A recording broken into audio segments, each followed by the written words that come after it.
खुदा ने दाऊद की नस्ल में से यीशु को एक मुखलिस माबूस किया।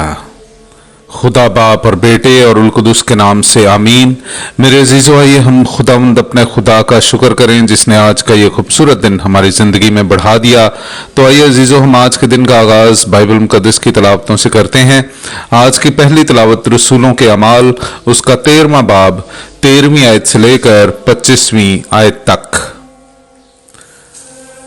अब पौलुस और उसके साथी पाफुस से जहाज पर रवाना होकर पंफोलिया के परजा में आए और यूहन्ना उनसे जुदा होकर यरूशलेम को चला गया और वो परजा से चलकर पसीदिया के अंताकिया में पहुंचे और सबत के दिन इबादत खाने में जा बैठे और तौरात और सहाइफे अंबिया के पढ़ने के बाद इबादत खाने के सरदारों ने उन्हें कहला भेजा कि ऐ मर्दो भाइयों, अगर लोगों की नसीहत के लिए तुम्हारे दिल में कोई बात हो तो कहो।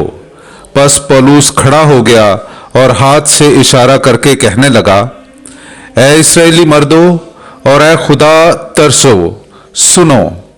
इस उम्मते इस्राएल के खुदा ने हमारे आबाओ-अजदाद को चुन लिया और जब ये उम्मत मुल्के मिस्र में जलावतन थी तो उसे सर बुलंद किया और दस्ते कादर से उन्हें वहां से निकाल लाया और तकरीबन 40 बरस तक बियाबान में उनकी आदात की बर्दाश्त करता रहा। फिर मुल्के कनान में 7 कौमों को हलाक करके उनका मुल्क इनकी मेरास कर दिया तकरीबन 450 बरस के लिए। और बाद अजी सैमुएल नबी के ज़माने तक उनमें काजी मुकर्रर किए। तब उन्होंने बादशाह मांगा और खुदा ने बिन्यामीन के कबीले में से एक मर्द शाऊल बिन कैश को 40 बरस तक उन पर मुकर्रर किया। फिर उसे माजूल करके दाऊद को बर्पा किया कि वो उनका बादशाह हो और उसके हक में ये गवाही दी कि मैंने अपने दिल के मुआफिक एक मर्द दाऊद बिन यस्सी को पाया है जो मेरी तमाम मर्जी को पूरा करेगा। इसी की नस्ल में से खुदा ने अपने वादे के मुताबिक इसराइल के लिए एक मुखलिस यानी यीशु को मबऊस किया। उसके आने से पहले ही यूहन्ना ने तमाम उम्मते इस्राएल के सामने तौबा के इस्तबाग की मुनादी की और जब यूहन्ना अपना दौर पूरा करने को था तो उसने कहा, तुम मुझे क्या समझते हो? मैं वो नहीं, बल्कि देखो मेरे बाद वो आता है जिसके पांव की जूती का तस्मा खोलने के मैं लायक नहीं।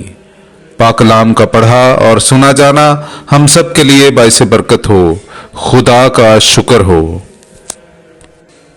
मैं खुदावंद की रहमतों का गीत अब तक गाता रहूंगा। मेरे अजीजों, आइए हम खुदावंद अपने खुदा की हम्दो तारीफ करें। मैं आपके सामने पढ़ूंगा ज़बूर नंबर 89 उसकी दूसरी, तीसरी, 21वीं से 22वीं, 25वीं और फिर 27वीं आयत। मैं खुदावंद की रहमतों का गीत अब तक गाता जाऊंगा। मैं पुश्त दर पुश्त अपने मुंह से तेरी वफा बयान करता जाऊंगा, क्योंकि तूने कहा है कि रहमत अब तक कायम है। तूने आसमान पर अपनी वफा को मुस्तहकम किया है। मैंने अपने बंदे दाऊद को पाया है। मैंने अपने पाक तेल से उसे मसा किया है ताकि मेरा हाथ हमेशा उसके साथ रहे और मेरा बाजू उसे मुस्तकिल कर दे।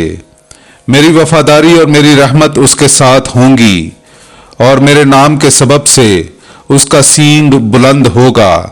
वो मुझे पुकारेगा कि तू मेरा बाप है, मेरा खुदा और मेरी निजात की चट्टान है। पाक कलाम का पढ़ा और सुना जाना हम सब के लिए बाइस बरकत हो। खुदा का शुक्र हो। जो मेरे भेजे हुए को कबूल करता है मुझे कबूल करता है।